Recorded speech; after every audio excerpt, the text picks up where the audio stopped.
नमस्कार, जय श्री कृष्णा। विजय लक्ष्मी कथा सागर चैनल में आपका स्वागत है।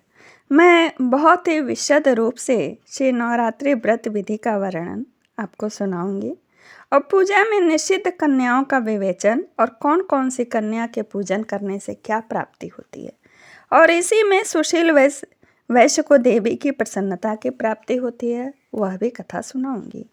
यह बड़ा ही विशद है और इसमें जो पूजा बताई गई है व्यास जी के द्वारा, वह मूर्ति पूजा बताई गई है। घर में जो कलश स्थापना अखंड ज्योति है वो तो आप जैसे करते हैं बिल्कुल ठीक करते हैं, बस उसमें आराधना में कैसे क्या करना चाहिए वह सुनिएगा। इसमें जो मूर्ति पूजा बताई गई है उसको लेकर मत परेशान होइएगा, सुनिए। जन्मेजय ने पूछा, द्विजवर, नवरात्र आने पर क्या करना चाहिए? विशेष करके शरत काल के नवरात्र का क्या विधान है, इसे विधि पूर्वक बताने की कृपा करें। विप्रवर, आपकी बुद्धि बड़ी विलक्षण है, मुझे विस्तार के साथ यह बतलाइए कि नवरात्र व्रत करने का क्या फल है और किस विधि का पालन करना चाहिए। व्यास जी बोले, राजन, कल्याणप्रद नवरात्र व्रत के विषय में कहता हूँ, सुनो। शरत काल के नवरात्र में जैसे विशेष रूप से विधि पूर्वक भगवती की उपासना करनी चाहिए, वैसे ही बसंत ऋतु के नवरात्र में भी प्रेम पूर्वक पूजा करनी चाहिए। संपूर्ण प्राणियों के लिए शरद और बसंत ये दोनों ऋतुएं यम दृष्ट नाम से कही गई हैं, यानी बहुत ही तकलीफ देह है। ये दोनों ऋतुएं जगत के प्राणियों को महान कष्टप्रद हैं, इसीलिए कल्याणकामी पुरुष यत्न पूर्वक दुर्गा अर्चना में तत्पर हो जाए। वसंत और शरद ये दोनों ही अत्यंत भयंकर ऋतुएं मनुष्य को रोगी बनाने में कुशल हैं। इनके प्रभाव से बहुत से प्राणी प्राणों से हाथ धो बैठते हैं, इसीलिए इन ऋतुओं को आने पर पंडित जन को चाहिए कि भगवती चंडी की आराधना में संलग्न हो जाएं। राजन, चैत्र और अश्वनी के पवित्र महीनों में भक्ति पूर्वक यह पूजा होनी चाहिए। अमावस्या के दिन ही उत्तम सामग्री एकत्रित कर लेनी चाहिए। उस दिन एक ही बार, अमावस्या के दिन एक ही बार हविष्यान्न का भोजन करें। किसी समतल भूमि पर मंडप बनवाएं। मंडप 16 हाथ के विस्तार में बनना चाहिए। खम्भों और ध्वजाओं से मंडप को सजाया जाए। सफेद मिट्टी और गोबर से उसे लिपवा दें। तदंतर मंडप के मध्य भाग में एक स्वच्छ समतल वेदी बनानी चाहिए। वह वेदी 4 हाथ लंबी, चौड़ी और 1 हाथ ऊंची हो। भगवती को पधारने के लिए वही उत्तम आसन होता है। सुंदर बंधनवार और चांदनी उसे सुशोभित करें। उसी रात ब्राह्मणों को आमंत्रित करें। वे ब्राह्मण देवी के रहस्य को भली बात जानने वाले, सदाचारी, संयमशील तथा वेद वेदांग के पारगामी होने चाहिए। प्रतिपदा के दिन प्रातःकाल समुद्र, नदी, सरोवर, बावली, कुएं अथवा घर पर ही सवेरे स्नान करें। प्रतिदिन के प्रातः काल के लिए जो नियम हो उन्हें पालन कर लें। इसके पश्चात ब्राह्मणों का वर्ण करें। पाद्य, अर्घ्य और आचमनी से ब्राह्मणों की पूजा होनी चाहिए। अपनी शक्ति के अनुसार वर्ण में वस्त्र और भूषण आदि अर्पण करें। घर में संपत्ति हो तो कृपणता करना अनुचित है। संतुष्ट ब्राह्मणों द्वारा ही सम्यक प्रकार से कार्य परिपूर्ण हो सकता है। देवी का पाठ करने के लिए ब्राह्मणों के विषय में कहा गया है, 9, 5, 3 अथवा एक ही ब्राह्मण का वर्ण करें, किंतु वह ब्राह्मण शांति पूर्वक पारायण करने वाला हो। वैदिक विधि से स्वास्थ्य वाचन करना चाहिए। वेदी पर रेशमी वस्त्र से आच्छादित सिंहासन स्थापित करें। उस पर भगवती जगदम्बा की प्रतिमा पधराएं। भगवती की 4 भुजाएं हों और हाथों में आयुध विराजमान हो। भगवती रत्नमय भूषणों से सुशोभित हों। गले में मोती का माला लटक रहा हो। संपूर्ण शुभ लक्षणों से संपन्न सौम्य मूर्ति वे देवी दिव्य वस्त्र पहने हों। वे कल्याणमयी भगवती सिंह पर बैठी हों। भुजाओं में शंख, चक्र, गदा एवं पद्म सुशोभित हो रहे हों। अथवा 8 भुजा वाली भगवती सनातनी की भी प्रतिष्ठा करने का विधान है। यही सामान्यतः 8 भुजा वाली ही दिखती हैं। भगवती के प्रतिमा के अभाव में नवाण मंत्र से लिखे हुए यंत्र की पूजा के लिए पीठ पर स्थापित कर लेना चाहिए। पास में ही कलश स्थापना कर लें। कलश को तीर्थ के पवित्र जल से भरना, उसमें स्वर्ण और पंचरत्न छोड़ना तथा 5 पल्लव रखना, ये सभी काम वेद के मंत्रों का उच्चारण करके होने चाहिए। पास में चारों ओर पूजा की सामग्री रख लें। मंगल के लिए गीत और वाद्य भी कराना आवश्यक है।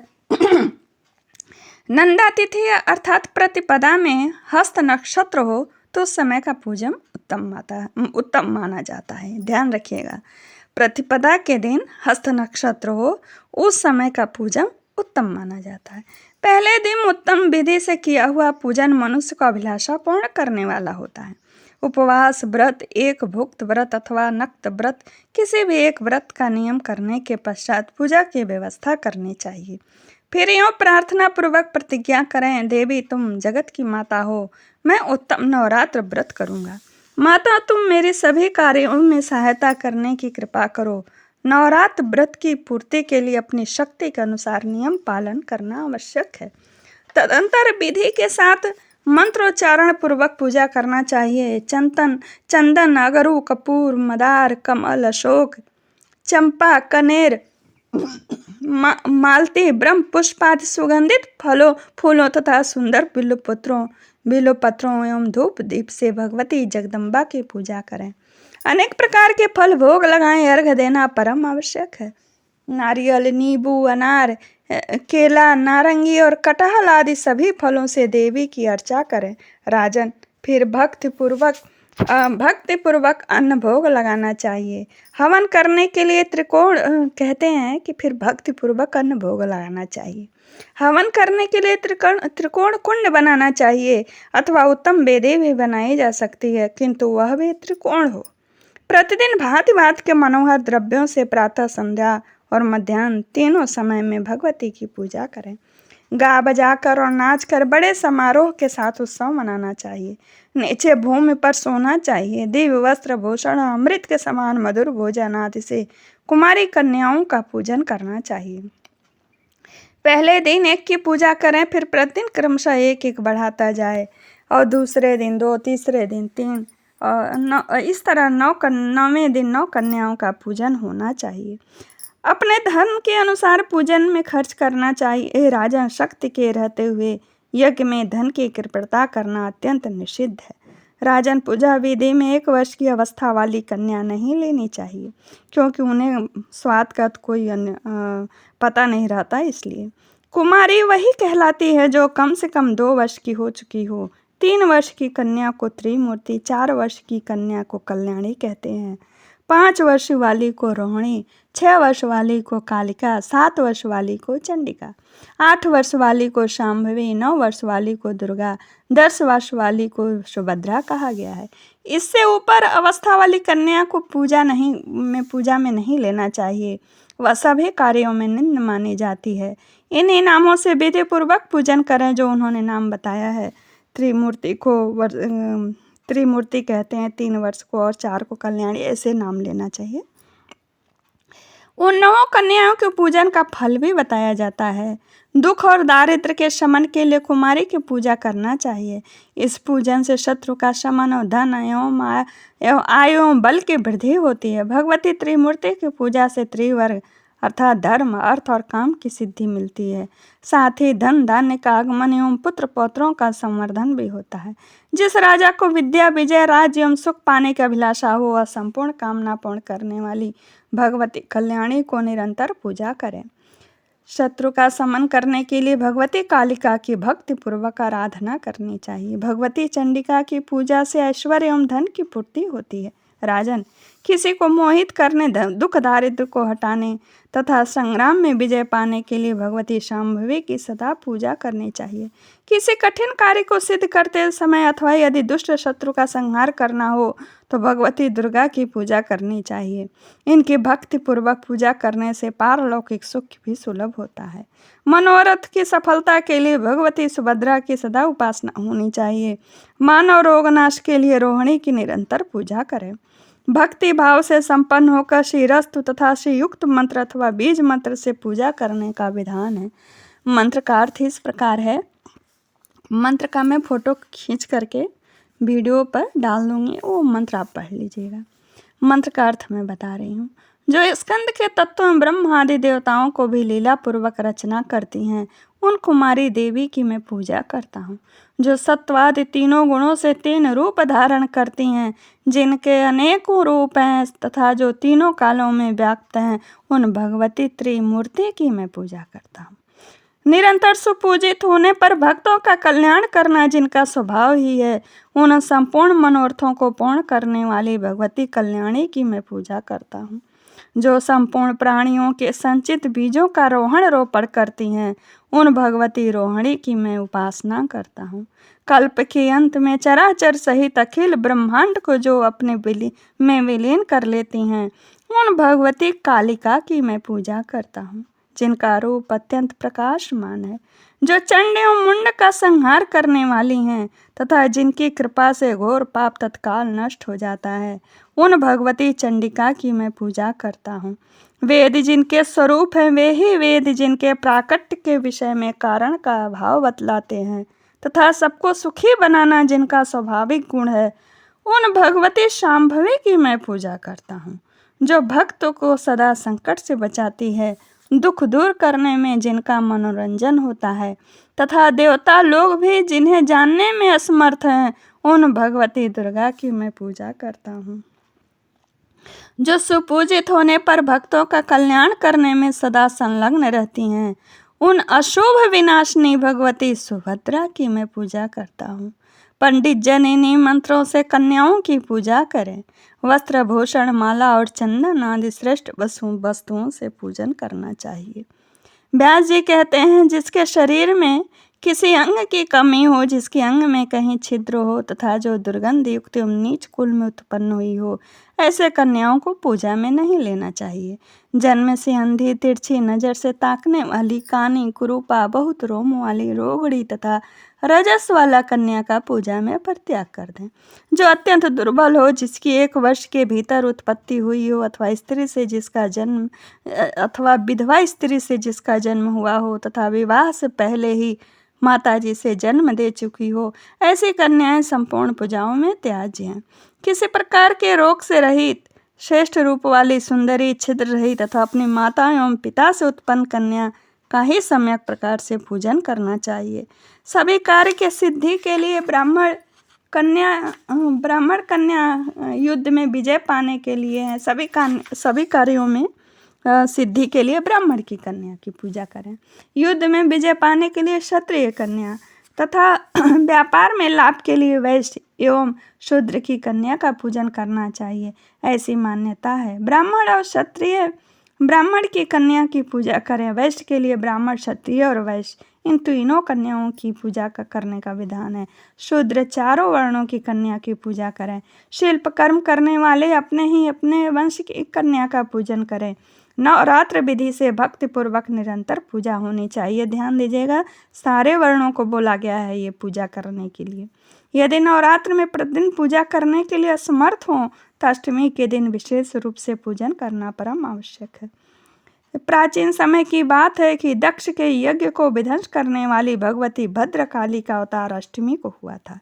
उनकी आकृति बड़ी भयंकर थी। उनके साथ करोड़ों योगिनियाँ थीं। अतएव भांति भांति के उपहारों, गंध एवं मालाओं द्वारा अष्टमी को विशेष पूजा विधान करना चाहिए। भगवती की निरंतर पूजा करनी चाहिए। उस दिन हविष्य अन्न, ब्राह्मण भोजन, हविष्य हवन, ब्राह्मण भोजन तथा फल पुष्प का उपहार, दान आदि कार्यों से भगवती जगदम्बा को प्रसन्न करें। राजन यदि पूरे नवरात्र में उपवास व्रत न कर सकें तो 3 दिन जरूर उपवास करने चाहिए। उपवास करने पर भी मनुष्य यथोक्त फल के अधिकारी होता है, ऐसा कथन है। सप्तमी, अष्टमी और नवमी, ये 3 रातों में भी उपवास करके देवी की पूजा करने में सभी सफलता को फल प्राप्त होती है। इन 3 रातों में उपवास करके देवी की पूजा करने से सभी फल की प्राप्ति होती है। 4 पूजन से देवी नवरात्र पूजा पूर्ण होता है। देवी पूजन, हवन, कुमारी पूजन और ब्राह्मण भोजन। इन 4 कार्यों के संपन्न होने से सांगोपांग नवरात्र व्रत पूरा होता है, ऐसी युक्ति है। जगत में अन्य जितने व्रत एवं विविध प्रकार के दान हैं, वे इस नवरात्र व्रत की तुलना कदापि नहीं कर सकते, क्योंकि यह व्रत धन एवं धान्य प्रदान करने वाला है, सुख और संतान बढ़ाने वाला है, आयु और आरोग्य वर्धक तथा स्वर्ग और मोक्ष तक देने में समर्थ है। इसीलिए जिसे विद्या, धन एवं पुत्र पाने की इच्छा हो, वह मनुष्य सौभाग्यदायी मंगलमय व्रत का विधिवत अनुष्ठान करे। विद्या की अभिलाषा रखने वाले पुरुष इस व्रत के प्रभाव से संपूर्ण विद्याएं सुलभ हो जाती हैं। जिसका राज्य छिन गया हो, ऐसे नरेश को पुनः गद्दी पर बैठने की क्षमता इस व्रत में है। यह सर्वथा सत्य है। जिन्होंने पूर्व जन्म में इस उत्तम नवरात्र का पालन नहीं किया है, वे ही दूसरे जन्म में रोगी, दरिद्र, संतानहीन होते हैं। जो स्त्री बंध्या, विधवा अथवा धनहीन है, उसके विषय में ऐसा अनुमान कर लेना चाहिए कि अवश्य ही इसने पूर्व जन्म में नवरात्र व्रत नहीं किया। जिसने जगत में आकर उक्त नवरात्र व्रत का पालन नहीं किया, वह कैसे धनी हो सकता है तथा कैसे उसे स्वर्ग में जाकर आनंद भोगने की सुविधा मिल सकती है। जिसने कोमल बिल्व पत्रों में रक्त चंदन लगाकर उनसे भवानी की पूजा की, वह पृथ्वी पर राजा होता है। भगवती कल्याण स्वरूपिणी है, इनका कभी जन्म मरण नहीं होता। दुख दूर करने में सदा तत्पर रहती हैं। सिद्धि प्रदान करने वाली ये देवी जगत में सबसे श्रेष्ठ हैं।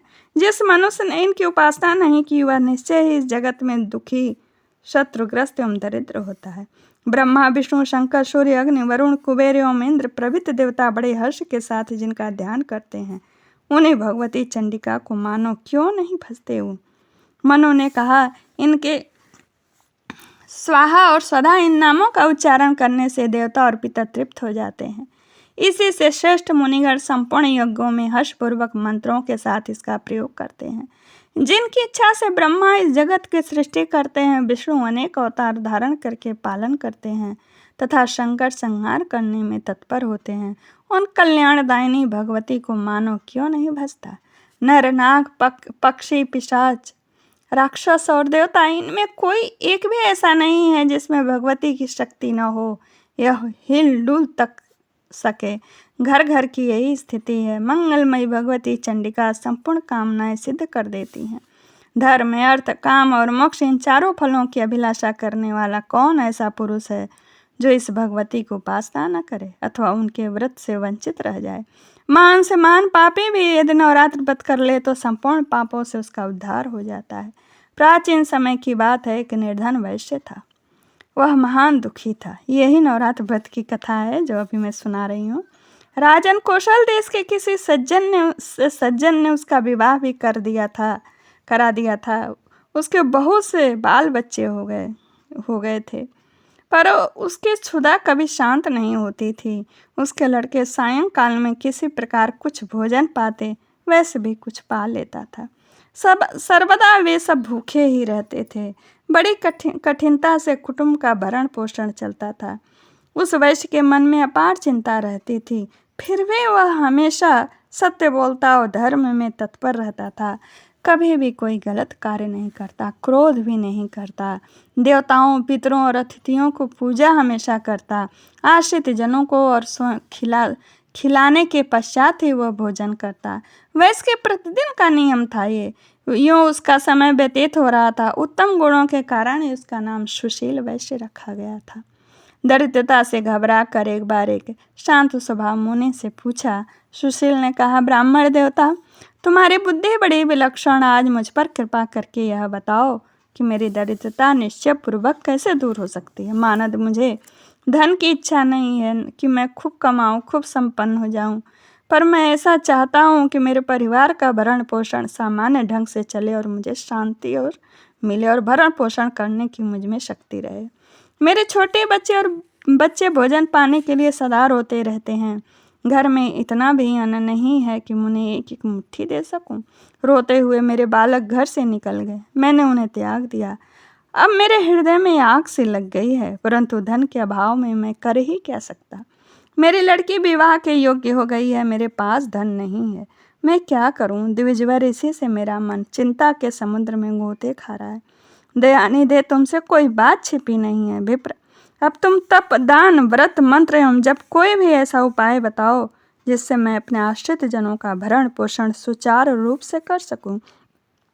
बस मुझे इतना ही धन चाहिए, अधिक धन देने के लिए मैं प्रार्थना नहीं करता। महाभाग, तुम्हारी कृपा से अब मेरा परिवार सुखी हो जाए। सोच समझ कर कोई उपाय बतलाइए ब्राह्मण देवता। व्यास जी कहते हैं, राजेंद्र, इस प्रकार सुशील वैश्य के पूछने पर उत्तम व्रत का पालन करने वाले उस ब्राह्मण को बड़ी प्रसन्नता हुई। उसने वैश्य से कहा, वैश्वर तुम अब श्रेष्ठ नवरात्र व्रत करो। इसमें भगवती जगदम्बा की पूजा, हवन और ब्राह्मण भोजन कराना होगा। वेद का पारायण, भगवती के मंत्र का जप और होम आदि सभी कार्य होते हैं, किंतु उस समय तुम अपनी शक्ति के अनुसार करो, तुम्हारा कार्य अवश्य सिद्ध होगा। वैश्य, जगत में इससे बढ़कर दूसरा कोई व्रत नहीं है। इस प्रकार पावन सुखदायी व्रत को नवरात्र व्रत कहते हैं। इस व्रत के सर्वदा पालन करने से ज्ञान और मोक्ष तक सुलभ हो जाते हैं, सुख और संतान की वृद्धि होती है तथा शत्रु के पैर नहीं टिक सकते। भगवान राम राज्य से च्युत हो गए थे, उन्हें सीता का वियोग हो गया था। उस समय किष्किंधा में इन्होंने व्रत किया था। उस अवसर पर सीता के विरह से भगवान राम अत्यंत संतप्त हो उठे थे। उन्होंने नवरात्र व्रत करके भगवती जगदम्बा की विधिवत उपासना की। तब उन्हें जनक नंदिनी सीता प्राप्त हुई। उन्होंने विशाल समुद्र पर पुल बांधा। महाबली रावण और कुंभकर्ण मारे गए। रावण कुमार मेघनाद की जीवन लीला समाप्त हुई। विभीषण को उन्होंने लंका का राजा बनाया है। इसके पश्चात अयोध्या में आकर निष्कंटक राज्य भोगा। वैश्वामित्र तेजस्वी भगवान श्री राम को धरातल पर इस प्रकार की सुख सुविधा इस नवरात्र के प्रभाव से सुलभ हुई थी। व्यास जी कहते हैं, राजन, ब्राह्मण की यह बात सुनकर वैश्य ने उसे अपना गुरु बना लिया, साथ ही माया बीज नामक भुवनेश्वरी मंत्र से उसे दीक्षा ले ली। फिर नवरात्र व्रत करके संयम पूर्वक उत्तम भक्ति के साथ उसने जप आरंभ कर दिया। अनेकों प्रकार के सामान यथाशक्ति एकत्रित करके उनसे उसने भवानी की आदर पूर्वक पूजा की। 9 वर्षों के प्रत्येक नवरात्र में भगवती के माया बीज मंत्र का वह जप करता रहा। 9वें वर्ष के नवरात्र में अंतिम अष्टमी के दिन आधी रात के समय भगवती प्रकट हुई। उन्होंने उस वैश्य को अपने दर्शन दिए, साथ ही विविध प्रकार के वर देकर उसे कृतकृत्य कर दिया। यह नवरात्र व्रत में जो 26 और 27 अध्याय है श्रीमद् देवी भागवत में, वह मैंने आपको सुनाया। इसी में मैंने पढ़ा भी है कि जैसे एक समय खा के भी 9 दिन व्रत रखते हैं, या सप्तमी अष्टमी नवमी व्रत रख करके दसवीं में व्रत तोड़ें तो भी वही विधान है। नमस्कार, जय श्री कृष्ण।